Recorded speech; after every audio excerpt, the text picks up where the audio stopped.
Dinasti Fatimiyah. Dinasti ini berdiri pada tahun 296 Hijriah sampai dengan 909 Masehi di Afrika, dengan pimpinan oleh seorang yang merasa paling berhak memegang jabatan khalifah karena ia keturunan Nabi Muhammad SAW. Ia adalah Ubaidillah, cucu Muhammad bin Ismail bin Ja'far as-Siddiq.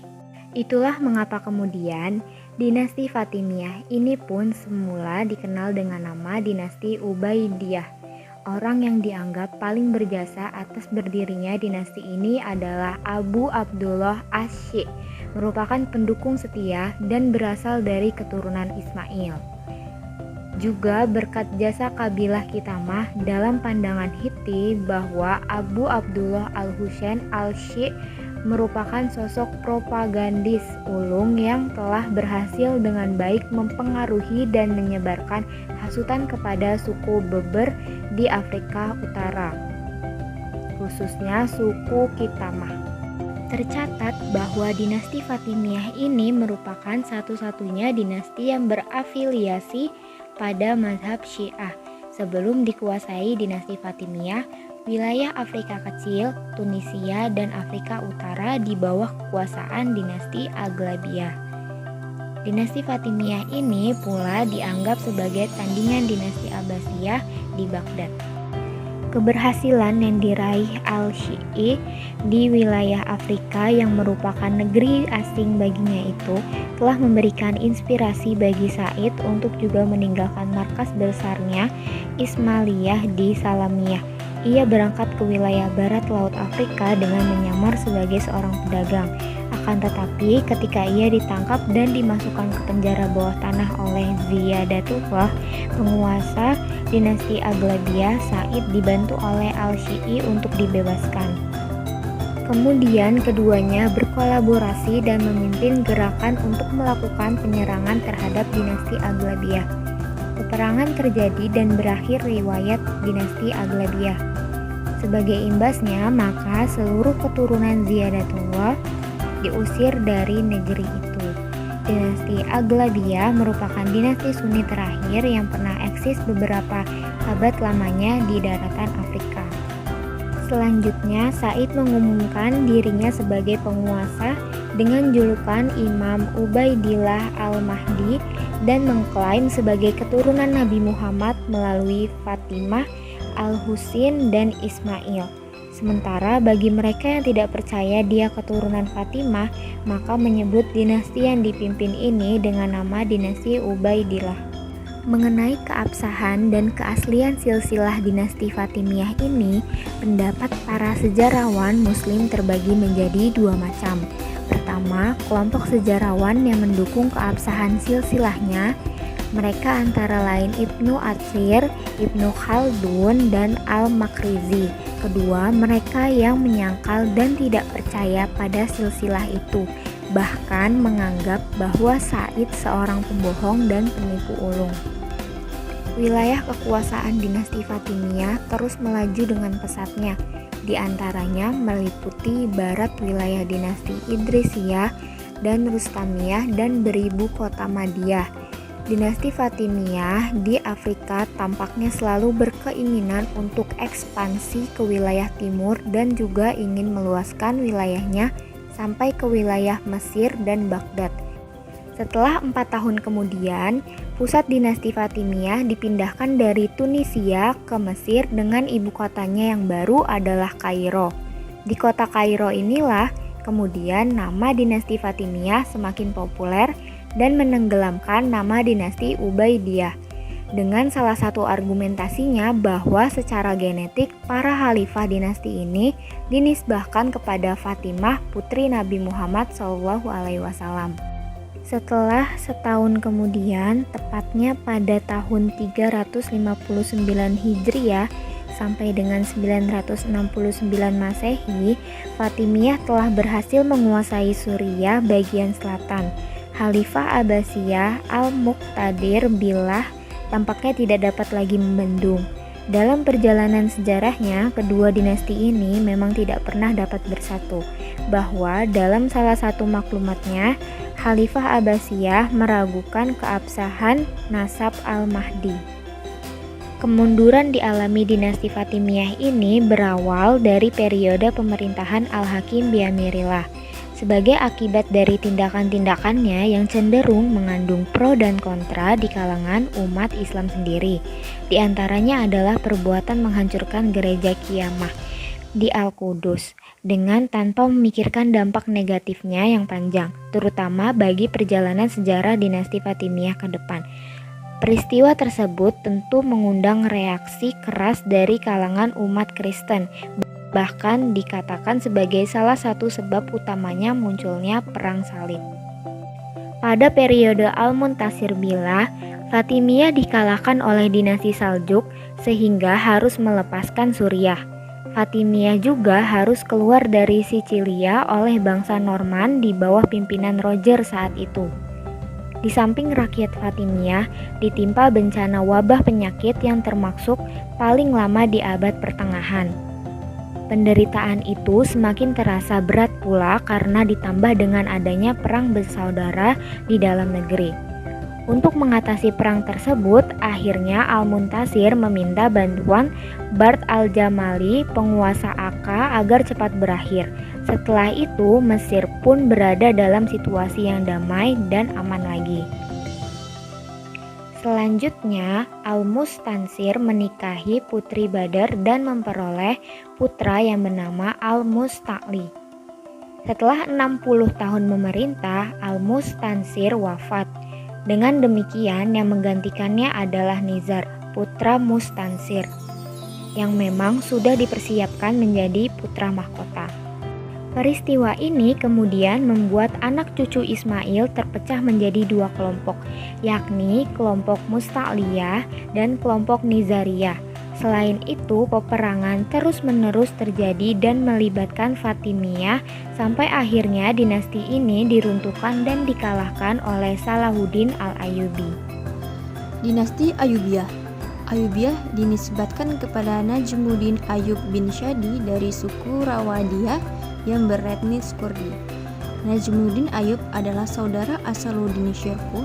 Meskipun demikian, dinasti Ayyubiyah didirikan oleh Salahuddin Al-Ayyubi pada tahun 1171 Masehi setelah menaklukkan Al-Adid 1160 sampai 1171 Masehi. Khalifah terakhir Bani Fatimiyah. Salahuddin Yusuf bin Najmuddin Ayyub dilahirkan di Tikrit, Irak pada tahun 530 Hijriah atau 1136 Masehi. Sebagaimana ayahnya yang menjadi pejabat bagi Imaduddin pada masa dinasti Zanki, Salahuddin juga mengikuti jejak ayahnya bersama pamannya Asuddin Syirkuh untuk mengabdi pada Nuriddin Zanki.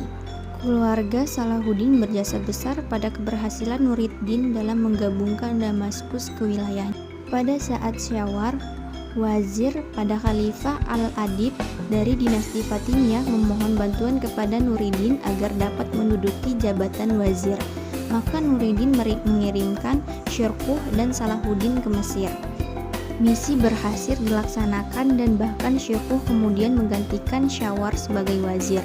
Tapi tidak berapa lama, Syirkuh juga meninggal sehingga jabatan wazir diserahkan kepada Salahuddin. Salahuddin menjadi wazir pada 1169 dan menerima tugas sulit mempertahankan Mesir dari serangan Raja Latin Yerusalem, khususnya Amalrik I. Sebagai pemimpin dari pasukan asing Suriah, dia juga tidak memiliki kekuasaan atas pasukan Syiah Mesir yang masih berada di bawah Khalifah Al-Adid yang dinilai sebagai khalifah yang lemah. Setelah Al-Adid wafat pada tahun 1171 Masehi, kekuasaan Bani Fatimiyah dianggap selesai. Salahuddin kemudian diangkat menjadi penguasa atau imam Mesir dengan status sebagai wakil pemerintah Seljuk di Mesir. Setelah kematian Nuriddin Zanki pada tahun 1174 Masehi, barulah Salahuddin Al-Ayyubi mengumumkan berdirinya dinasti Ayyubiyah di Mesir sebagai pengganti dinasti Fatimiyah. Selanjutnya, Salahuddin mulai menegakkan kekuasaannya di Mesir. Semua tampak berlangsung dengan mudah sebab Ketika Salahuddin tiba di Mesir, semua rakyat merasa mempunyai harapan besar kepadanya karena selama ini mereka merasa selalu dizalimi para pemimpin sebelumnya. Karena itulah kecintaan masyarakat Mesir begitu besar kepadanya. Dengan tegaknya dinasti Ayyubiyah, menandakan pengaruh Syiah berakhir dan berganti dengan Sunni. Dengan ini, seluruh kelompok Sunni, termasuk yang ortodok, turut mendukung segala langkahnya dalam menyatakan seluruh kekuatan Islam di bawah kendali satu kekuasaan. Ia menyadari bahwa situasi ini sedang dihadapi umat Islam, sebagaimana Nuruddin Zanki berupaya menyatukan dan menjalin hubungan dengan dinasti kecil untuk melawan kekuatan Salib. Di awal pemerintahannya, ia menyerang dinasti-dinasti kecil di sekitarnya untuk kemudian diajak bergabung melawan tentara Salib. Awalnya ketika dinasti Fatimiyah runtuh, dinasti Abbasiyah kembali tegak. Khalifah Al-Mustahdi dari Abbasiyah meminta Salahuddin Al-Ayyubi untuk menjadi pemimpin pasukannya. Tetapi ia memilih menjadi sultan di Mesir dan mengakui kekuasaan Bani Abbasiyah di Baghdad. Ia menghindari konflik dengan Nuruddin Zanki dan tetapi menghormati posisi Khalifah Abbasiyah di Baghdad dengan sebagai simbol pemersatuan Islam. Sejak 1775 Masehi, Khalifah Al-Mustadi dari Abbasiyah memberikan beberapa daerah seperti Yaman, Palestina, Suriah Tengah, dan Maghribi kepada Salahuddin. Dengan demikian, ia pun mendapat pengakuan dari Khalifah Abbasiyah sebagai penguasa Muslim di Mesir, Afrika Utara, Nubia, Hijaz, dan Suriah Tengah. Selanjutnya, dinasti Buai. Ada beberapa riwayat tentang asal-usul dinasti Buai. Pertama, Buai berasal dari keturunan seorang pembesar yaitu Menteri Mars Nursi. Pendapat kedua mengatakan bahwa Buai adalah keturunan dinasti Dibat, suatu dinasti di Arab. Ketiga, Buai adalah keturunan Raja Persia.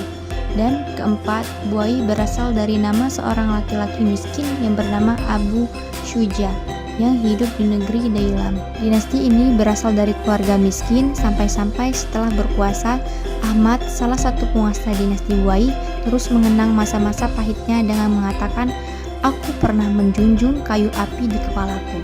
Buai atau Abu Syuja mempunyai 3 orang anak laki-laki yaitu Ali, Hasan, dan Ahmad. Salah seorang panglima terkenal di negeri Dailam. Mereka telah membuktikan kecakapannya di dalam melaksanakan tugas masing-masing. Pada masa pemerintahan Khalifah Umar bin Khattab, Dailam telah berada dalam kekuasaan orang-orang Muslim dan tunduk pada pemerintahan Khalifah. Namun, pada tahun 864, warga Syiah Dailam memproklamirkan kemerdekaan mereka dari Khalifah Abbasiyah, mengusir gubernur Abbasiyah dan mendirikan sebuah negara merdeka. Makan bin Kali ialah panglima kedua di Dailam sesudah Laila bin An-Numan yang menjadi panglima pertama. Ketika Laila terbunuh sewaktu memimpin tentara, Zaidiyah menentang Raja Saminayah. Setelah makan mengalami kekalahan, namun sebelumnya mereka pun meminta izin dulu kepada makan dengan alasan meringankan beban makan dan akan membantunya kembali apabila kekuasaan telah pulih. Selama periode Buai, tercatat beberapa Emirul Umara yang memerintah di Baghdad yaitu Mu'iz ad-Daulah tahun 945 Masehi, Iz ad-Daulah Bakhiyar tahun 967 Masehi, Addu ad-Daulah tahun 978 Masehi, Samsan ad-Daulah tahun 983 Masehi, Saraf ad-Daulah tahun 987 Masehi, Baha ad-Daulah tahun 989 Masehi, Sultan ad-Daulah tahun 1012 Masehi, Mushafir ad-Daulah tahun 1020 Masehi, Jajal ad-Daulah tahun 1025 Masehi, Imaduddin Abu Khalijar tahun 1044 Masehi, Al-Malik Ar-Rahim tahun 1045 sampai 1055 Masehi. Selanjutnya, dinasti Saljuk. Kaum Saljuk adalah salah satu bangsa Turki yang namanya kemudian dinisbahkan kepada moyangnya yang bernama Seljuk dan cabang dari suku besar Turki yang bernama Guz. Mereka ini biasanya bertempat tinggal di tepian sungai Amudarya. Mereka bekerja untuk bangsa Turkuman, negeri seberang Amudarya, dan kakek mereka yang bernama Seljuk menjadi panglima perang. Saljuk adalah seorang laki-laki yang pandai bertutur kata dan dermawan. Karena itulah, Saljuk sangat disukai masyarakat sehingga mereka patuh dan taat kepada perintahnya. Semenjak dirinya menjadi seorang muslim, Saljuk kemudian memerangi orang-orang Turki kafir. Saljuk memenangkan peperangan lalu mengusir para bawahan Turki tersebut. Saljuk pun menghapus pungutan pajak bagi umat Islam serta mengusir para pembantu raja. Pasukan Saljuk menguasai Halb pada tahun 463 Hijriah dan 1070 Masehi dan menguasai Mekah sampai Madinah beberapa saat kemudian. Itu pasukannya tersebar sampai dekat Bosporus dan Dardanel. Dari hasil kemenangannya tersebut, maka terciptalah sebuah kerajaan yang populer dengan nama Dinasti Saljuk Romawi. Suku Saljuk adalah merupakan keturunan Saljuk bin Yaka, seorang pemimpin konfederasi suku-suku Turki yang mengabdi kepada salah seorang khan di Turkistan. Pada masa pemerintahan, Saljuk mengontrol kekhalifahan Abbasiyah pada tahun 440 Hijriah atau 1055 Masehi dan berakhir pada tahun 656 Hijriah atau 1258 Masehi ketika bala tentara Mongol menyerang serta menaklukkan Baghdad. Kekaisaran Saljuk Agung adalah imperium Islam Sunni abad pertengahan yang pernah menguasai wilayah dari Hindu-Kush sampai Anatolia Timur dan dari Asia Tengah sampai Teluk Persia. Dari tempat awal mereka di Laut Aral, Saljuk bergerak pertama ke Khurasan dan lalu ke daratan Persia sebelum menguasai Anatolia Timur.